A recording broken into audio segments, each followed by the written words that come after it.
Authentic जानकारी देने वाले ईपीएफओ के वीडियो की श्रृंखला में आज हम शुरू कर रहे हैं पेंशन वीडियो का सिलसिला।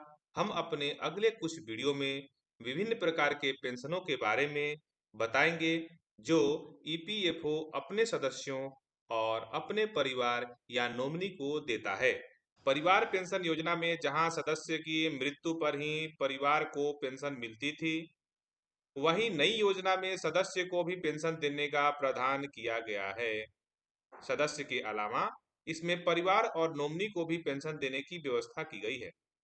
योजना के प्रावधानों के अनुसार पेंशन योजना का कुल सदस्य वर्ष 10 वर्ष की अंशदायी सदस्यता पूरी करने पर पेंशन का हकदार हो जाता है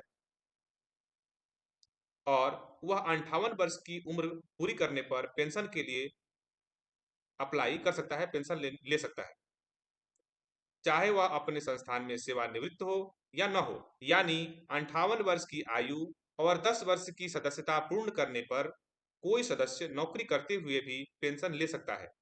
इसके अलावा यदि कोई सदस्य 50 वर्ष की आयु पूर्ण कर नौकरी छोड़ देता है तो वह घटी दर पर पेंशन लेने का हकदार हो जाता है।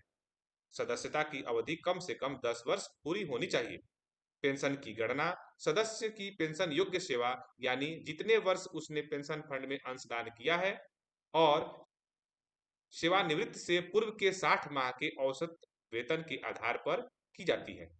यदि आप जानना चाहते हैं कि आपको कितना पेंशन मिलेगा तो आप ईपीएफओ के वेबसाइट www.epfindia.gov.in पर जाकर बाईं ओर ऑनलाइन सर्विसेज बॉक्स पे उपलब्ध कैलकुलेटर पर क्लिक करें।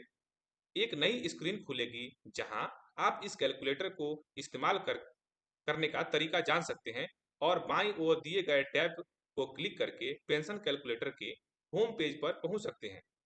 यहाँ आप ऊपर दिए गए पेंशन कैलकुलेटर टैब को क्लिक कर कैलकुलेटर पर पहुंच जाएंगे। इसमें आप अपना विवरण दर्ज करके अपनी पेंशन कैलकुलेट कर सकते हैं। यदि किसी सदस्य की पेंशन योग्य सेवा 20 वर्ष या उससे अधिक है तो उसे 2 वर्ष का बोनस भी दिया जाता है। सामान्यतः 58 वर्ष पूर्ण होने पर सदस्य को पेंशन दी जाती है, किंतु यदि कोई सदस्य 50 वर्ष पूर्ण करके उसके बाद 58 वर्ष पूर्ण करने से पहले रिटायर हो जाता है तो वे घटी दरों पर पेंशन ले सकता है। सदस्य की आयु 58 वर्ष से जितनी भी वर्ष कम होगी उसके अनुसार पेंशन में प्रति वर्ष 4% की दर से कमी कर उसे पेंशन दी जाएगी। यदि कोई सदस्य चाहे तो वो 58 वर्ष के बाद भी 60 वर्ष की आयु तक पेंशन को स्थगित कर सकता है। ऐसे में उसे 59 वर्ष की आयु पर 4% और 60 वर्ष की आयु पर 8% बढ़कर पेंशन मिलेगी। यदि 10 वर्ष की पेंशन योग्य सेवा पूरी हो चुकी है और सदस्य 58 वर्ष के बाद भी नौकरी में है तो वह 60 वर्ष की आयु तक पेंशन फंड में अंशदान जारी रख सकता है। ऐसी स्थिति में उसकी पेंशन की गणना के लिए 58 वर्ष के बाद की सेवा और वेतन को भी लिया जाएगा, जिससे उसे अधिक पेंशन मिलेगी। तो ये थी जानकारी सदस्य पेंशन के बारे में। उम्मीद करता हूँ आप लोगों को यह जानकारी बहुत ही अच्छी लगी होगी और बहुत ही इन्फॉर्मेटिव लगी होगी।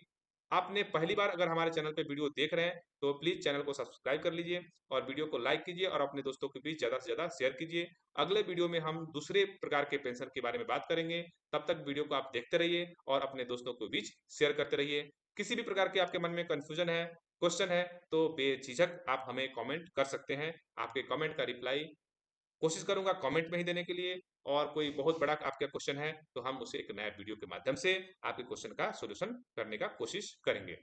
धन्यवाद वीडियो देखने के लिए, बहुत बहुत धन्यवाद।